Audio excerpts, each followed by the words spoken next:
আসসালামু আলাইকুম। অবশেষে যুক্তরাষ্ট্র এবং ইরানের যুদ্ধ সম্ভবত শেষ হতে যাচ্ছে। আগামী রবিবার, মানে জাস্ট একদিন পরে আর কি, আগামীকালকেই সুইজারল্যান্ডের জেনেভায় এ সংক্রান্ত একটা চুক্তি হওয়ার সম্ভাবনা আছে। এবং সেই চুক্তি যদি হয় তাহলে মিনিমাম প্রথম পর্যায়ে 6 মাসের জন্য যুদ্ধবিরতি হবে এবং তারপর আস্তে আস্তে এটা শেষ হয়ে যাবে। কিছু শর্ত আছে, শর্ত নিয়ে শেষ মুহূর্তেও টানাটানি চলছে। হয়তো এটা শেষ হয়ে যাবে, কারণ এখন ট্রাম্পের জন্য এই যুদ্ধটা শেষ করা অনেকটা তার জন্য মুখ রক্ষার ব্যাপার হয়ে দাঁড়িয়েছে। আপনাদের মনে আছে, যুদ্ধের শুরু থেকে, একদম শুরুর দিন থেকে ট্রাম্প বলতেছিল এই যুদ্ধে যে কোনো মুহূর্তে যে কোনো সময় তারা জিতে যাবে। এই আজকে জিতবে, এই কালকে জিতবে, প্রথম সপ্তাহে বলছে এই শেষ হয়ে যাবে।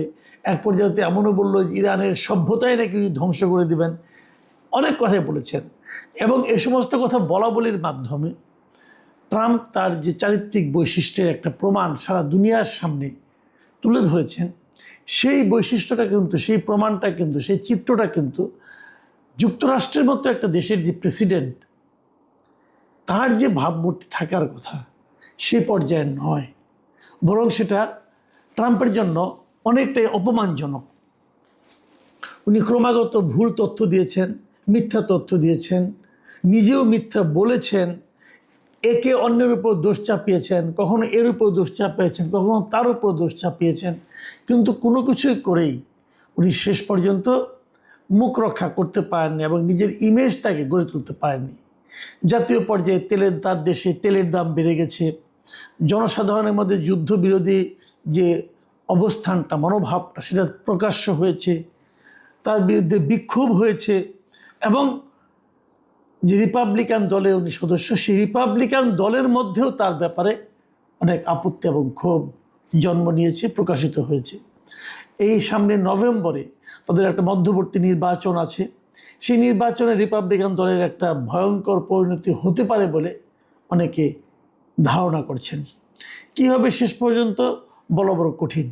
তো এই অবস্থায় রবিবার যে যুদ্ধবিরতি হতে যাচ্ছে এবং যুদ্ধের শেষের যে একটা চুক্তি হতে যাচ্ছে, এই চুক্তিটাকে কে কিভাবে দেখছে?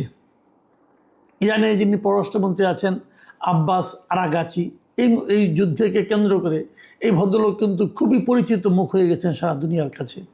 তিনি বলেছেন এই সংঘাতের মধ্য দিয়ে তার দেশ আরও শক্তিশালী হিসাবে আত্মপ্রকাশ করছে এবং ইরানের টেলিভিশনে এই আব্বাস আরাগাচি বলেছেন যে যুক্তরাষ্ট্রের সঙ্গে যুদ্ধে শেষ পর্যন্ত ইরানেরই বিজয় হয়েছে।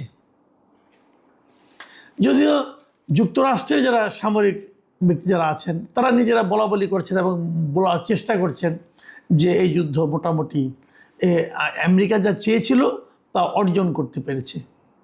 এখন শেষ মুহূর্তে যে আলোচনাগুলি হচ্ছে যে যুদ্ধ শেষ হলে পরে ইসরায়েলের কী অবস্থান হবে। যদ্দূর জানা গেছে ইসরায়েল কিন্তু এই যে ইরান এবং যুক্তরাষ্ট্রের মধ্যে যে যুদ্ধ বন্ধের যে চুক্তি হতে যাচ্ছে, যেটাতে নাকি ইরানের আপনার স্পিকার মোহাম্মদ বাগের গালিবাফ এবং যুক্তরাষ্ট্রের ভাইস প্রেসিডেন্ট জেডি ভ্যান্স এরা স্বাক্ষর করতে পারেন বলে যেটা ধারণা করা হচ্ছে, সেই চুক্তিকে ইসরায়েল কিন্তু ভালোভাবে নিচ্ছে না। তারা নিজেদেরকে অপাঙ্ক্তে মনে করছে যুক্তরাষ্ট্র তাদের সঙ্গে ঠিকঠাক মতো বোধ হয় ব্যবহারটা করছে না।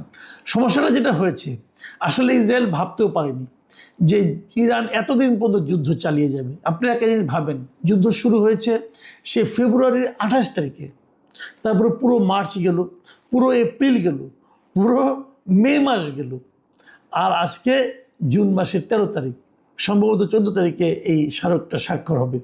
তাহলে কত দিন দেখেন, ভাবেন, এখানে 3 মাসে 90 দিন আর এখানে হলো 15 দিন, মানে 115 দিন ধরে, যেখানে ইসরায়েল এবং যুক্তরাষ্ট্র ধারণা করেছিল তাদের আক্রমণে 7 দিনে বেশি টিকতে পারবে না ইরান, সেখানে 115 দিনের মাথায় এসে যুক্তরাষ্ট্রকে কিন্তু আসলে এক ধরনের মাথা নিচু করেই ফিরে যেতে হলো। এবং এটা কেন হলো? এত বড় শক্তি, পরাশক্তি যুক্তরাষ্ট্র, পরাশক্তি ইসরায়েল, তারপরে তারা কেন ইরানের সঙ্গে পারল না? এটা নিয়ে বহু আলোচনা এর মধ্যে হয়েছে, আমি নিজেও করেছি। মূল কারণটা আর কিছুই না, জাতিকে ঐক্যবদ্ধ রাখতে পারলে এরকম হয়, এবং তাদের মধ্যে যদি দেশপ্রেমটা থাকে তাহলে এরকম হয়।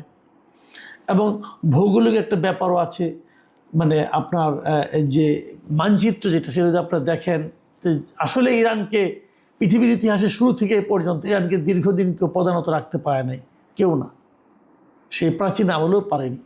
কাজেই এই সমস্ত ব্যাপারে এটা যুক্তরাষ্ট্রে আরও আগে একটু হিসাব নিকাশ করেই এটা মানে আপনার হওয়া উচিত ছিল। এখন প্রশ্ন হচ্ছে, যে কথাটা শুরুতেই বললাম, যদি ইরান দাবি করছে তারা এই যুদ্ধে জিতেছে, যুক্তরাষ্ট্র দাবি করছে তারা এই যুদ্ধে তারা যা চেয়েছিল তা অর্জন করতে পেরেছে, কিন্তু আসলে লাভবান কে হলো, আসলে যুদ্ধে কে জিতল? দেখুন, ইরান যে লাভবান হয়েছে তাতে কোনো সন্দেহ নাই। ইরান কিন্তু পুরো মধ্যপ্রাচ্যে তার যে একটা ক্ষমতা, তার যে একটা জোর, তার যে একটা প্রভাব, এটা কিন্তু সে এরই মধ্যে প্রমাণ করার চেষ্টা করেছে। যারা এতদিন যুক্তরাষ্ট্রের শক্তিতে মধ্যপ্রাচ্যের দেশগুলো, বাহরাইন, কাতার অথবা আরব আমিরাত, এমনকি সৌদি আরব, যারা নাকি এতদিন যুক্তরাষ্ট্রের জোরে বেশ প্রভাব খাটাতো, তারাও দেখেছে যে বিপদের সময় যুক্তরাষ্ট্র তাদের পাশে থাকে না। কাজেই এবং বিপদ যখন হয়েছে, ইরান কিন্তু সেই কৌশলটা অবলম্বন করেছে। এই দেশগুলোতে সে কিন্তু নানা রকম ড্রোন হামলা চালিয়েছে, এবং তাদেরও ইরান নিয়ে একটা ভীতি তাদের মধ্যে জন্ম নিয়েছে, এবং তারা নিজেরাও এখন ইরানের সঙ্গে নানাভাবে সমঝোতা করার জন্য, মৈত্রী স্থাপন করার জন্য, বন্ধুত্ব করার জন্য হাত বাড়িয়েছে। এরই মধ্যে সংযুক্ত আরব আমিরাত মানে ইউএই, তারা ইরানের সঙ্গে এই মর্মে একটা চুক্তির মতো করেছে যে তারা আর যাতে নাকি ইরান তাদের যে এই মানে আরব আমিরাতে আর যেন হামলা না করে, এবং এই শর্তে তারা কয়েক হাজার কোটি ডলার তারা ইরানকে দিচ্ছে। অনেকে বলছে এটা আরব আমিরাত নিজের থেকে দিচ্ছে, আবার কেউ কেউ বলছে যে না, এই যুদ্ধের সময় ইরানের তেল বিক্রি যে টাকা আরব আমিরাতের বিভিন্ন ব্যাংকে আটকা পড়েছিল, সেই টাকাগুলি তারা দিচ্ছে। এখন নিজের থেকেই দেখ আর ইরানের টাকাই দেখ, টাকা দেওয়ার মাধ্যমে কিন্তু আরব আমিরাত যুক্তরাষ্ট্রের সঙ্গে একটা মৈত্রীর সম্পর্ক করার জন্য হাত বাড়ালো। এবং এরই মধ্যে এটাও শোনা গিয়েছে যে যুক্তরাষ্ট্রের কাছেও কিন্তু নাকি ইরানের মানে কয়েক বিলিয়ন, প্রায় 20-22 বিলিয়ন ডলারের মতো আটকা আছে, সেগুলোও নাকি যুক্তরাষ্ট্র ইরানকে ফেরত দিয়ে দিবে। তার মানে ওইভাবে ধরতে গেলে যুদ্ধে কিন্তু ইরানেরই লাভ হলো এবং যুক্তরাষ্ট্রের পরাজয় হলো। আমরা যদি আরও মানে একটু ব্যাপকভাবে জিনিসটা নিয়ে আলোচনা করি, তাহলে আসলে এই যুদ্ধে লাভবান কে হলো সেভাবে যদি আপনি ধরেন, তাহলে দেখবেন এই যুদ্ধে আসলে বিজয়ী হয়েছে রাশিয়া এবং চীন। যুদ্ধ করেছে ইসরায়েল, যুক্তরাষ্ট্র এবং ইরান, কিন্তু একটি গুলিও খরচ না করে, একটি সৈন্যকেও মোবিলাইজ না করে এই যুদ্ধে আসলে বিজয়ী হয়েছে রাশিয়া এবং চীন। কিভাবে দেখেন, কতগুলি কথা বলি আপনাকে। সারা বিশ্বে তেলের দাম বেড়ে গেছে এই সময়ে, তাহলে সেখানে রপ্তানি এই সময় কিন্তু একচেটিয়া তেল বিক্রি করেছে রাশিয়া, তারা রপ্তানিকারক দেশ হিসাবে, বিকল্প উৎস হিসাবে। মধ্যপ্রাচ্যের তেল কিন্তু অনেকে কিনতে পারেনি এই হরমুজ প্রণালীর কারণে, কাজে একচেটিয়া তেল বিক্রি করছে রাশিয়া। কেবল তাই নয়, রাশিয়া এই সময়ে এই যুদ্ধে কিন্তু যুক্তরাষ্ট্রের যে সমরাস্ত্র যেগুলো নিয়ে যুক্তরাষ্ট্রের বাহাদুরি শেষ ছিল না, যে খুব ভালো অস্ত্র, এই অস্ত্রকে কেউ হারাতে পারবে না, এই ড্রোনকে কেউ ধরতে পারবে না, যে বড় বড় কথা ছিল যুক্তরাষ্ট্রের, সেই অস্ত্রগুলো আসলে যে তেমন কোনো কাজের নয়, এটা কিন্তু এই যুদ্ধে প্রমাণিত হয়েছে। তার চেয়ে ইরান যে অস্ত্রগুলি ব্যবহার করেছে ওগুলোর চেয়ে বেটার হিসেবে কিন্তু প্রমাণিত হয়েছে। হওয়ার কারণে যুক্তরাষ্ট্রের যে অস্ত্রের বাজার, সেটা কিন্তু সারা দুনিয়ার কাছে যারা নাকি অস্ত্র কিনতো আগে, তারা কিন্তু যুক্তরাষ্ট্রের অস্ত্রের উপর এখন আর নির্ভর করতে হয়তো বা চাইবে না। এর বিকল্প হিসেবে চীনের অস্ত্র, রাশিয়ার অস্ত্র, এগুলো কিন্তু বাজার বাড়বে না। অস্ত্রের বাজারে যুক্তরাষ্ট্রের এক ধরনের পরাজয় হয়েছে। আবার আরেকটা জিনিস হয়েছে কি, যে গোয়েন্দা তথ্য এবং আকাশ প্রতিরক্ষা, এই সমস্ত ক্ষেত্রেও কিন্তু রাশিয়ার যে সমরাস্ত্র যেগুলো আছে, সেগুলো দিয়ে তারা কিন্তু ইরানকে হেল্প করেছিল, এবং সেগুলোর সাফল্যই কিন্তু আলটিমেটলি এসেছে। এবং বিভিন্ন দেশ এখন তাদের নিজস্ব প্রতিরক্ষা ব্যবস্থাকে শক্তিশালী করার জন্য যুক্তরাষ্ট্রের পরিবর্তে তারা কিন্তু রাশিয়ার দিকে ঝুঁকছে। এর আগেও আপনারা দেখেছেন যে চীনেরও কিছু অস্ত্র কিন্তু পাকিস্তান ব্যবহার করে তারা সাফল্য পেয়েছিল, সেই চীনের অস্ত্রের প্রতিও কিন্তু মানুষের এখন একটা আকর্ষণ বাড়ছে।